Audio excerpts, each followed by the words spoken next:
खुदा के इश्क दा। बादशाह जैसे ही कॉल पर सुंदरी की आवाज़ सुनता है तो उसके होश उड़ जाते हैं। वो तुरंत गुलाम के क्वार्टर में जाता है, लेकिन वहाँ लाजो उसे बताती है कि गुलाम तो अपनी जॉब के लिए शहर गया हुआ है।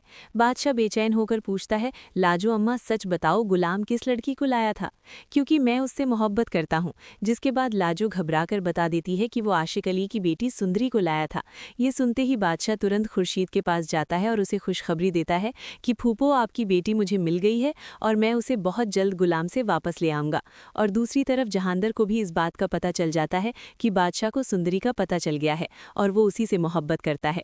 जिसके बाद जहांदर फौरन अपने आदमी भेजकर सुंदरी को किडनैप करवा लेता है और उसे ले जाकर अपने फार्म हाउस में कैद कर देता है। तभी बादशाह तुरंत गुलाम के पास पहुंचता है और उससे पूछता है कि सुंदरी कहाँ है, लेकिन गुलाम झूठ बोलता है, मैं किसी सुंदरी को नहीं जानता, चाहे तो पूरा घर चेक कर लो। गुलाम अपना पूरा घर चेक करवाता है, लेकिन सुंदरी वहां नहीं मिलती। गुलाम समझता है कि सुंदरी ने खुद को छुपा लिया होगा, लेकिन बादशाह के जाते ही जब वो उसे ढूंढता है तो वो कमरे में मौजूद नहीं होती। उसका नंबर भी बन जा रहा होता है। ये देखकर गुलाम बुरी तरह घबरा जाता है और मजबूरन बादशाह के पास जाकर उसे सच बता देता है। बादशाह, मुझे माफ़ कर दो, मैंने तुमसे सच छुपाया, सुंदरी मेरे पास ही थी, लेकिन पता नहीं अब वो कहाँ चली गई है। बादशाह पागलों की तरह सुंदरी को ढूंढने लगता है। तभी अचानक घर में बादशाह अपने बाप जहांदर की बातें सुन लेता है, जब वो अपने आदमियों से कह रहा होता है कि सुंदरी को उठा लिया है, अब तुम उसका खेल खत्म कर दो, वो बादशाह को मिलनी नहीं चाहिए। ये सुनते ही बादशाह का खून खौल उठता है। वो सीधा जहांदर के फार्म हाउस पर पहुंच जाता है, जहां पर गुंडों ने सुंदरी को रस्सियों से बांधा होता है। बादशाह गुस्से में आकर आगे बढ़ता है और सुंदरी को बचाने लगता है। तभी जहांदर का एक गुंडा गुस्से में आकर गुलाम को मारने के लिए उस पर गोली चलाता है।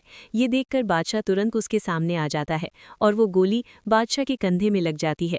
ये देखकर सारे गुंडे वहां से भाग जाते हैं। उसी वक्त गुलाम तुरंत बादशाह को हॉस्पिटल लेकर जाता है। वो डॉक्टर से कहता है, डॉक्टर कुछ भी हो जाए, बादशाह को कुछ नहीं होना चाहिए, इसकी जान हर हाल में बच जानी चाहिए। डॉक्टर अपनी पूरी हिम्मत दिखाते हैं और बादशाह के कंधे से गोली निकाल लेते हैं और उसकी जान बचा लेते हैं।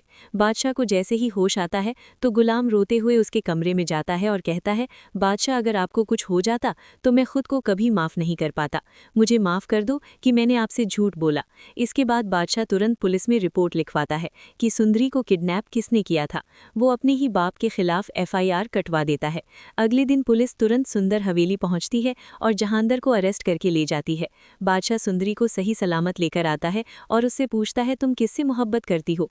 तो सुंदरी रोते हुए कहती है, मैं गुलाम से मोहब्बत करती हूँ और मेरे अब्बू ने आखिरी वक्त मेरा हाथ गुलाम के हाथ में दिया था। ये सुनते ही खुर्शीद भी इस रिश्ते के लिए राजी हो जाती है। बादशाह तुरंत अगले दिन मौलवी साहब को बुलाता है और अपनी मोहब्बत की कुर्बानी देकर गुलाम और सुंदरी की शादी करवा देता है।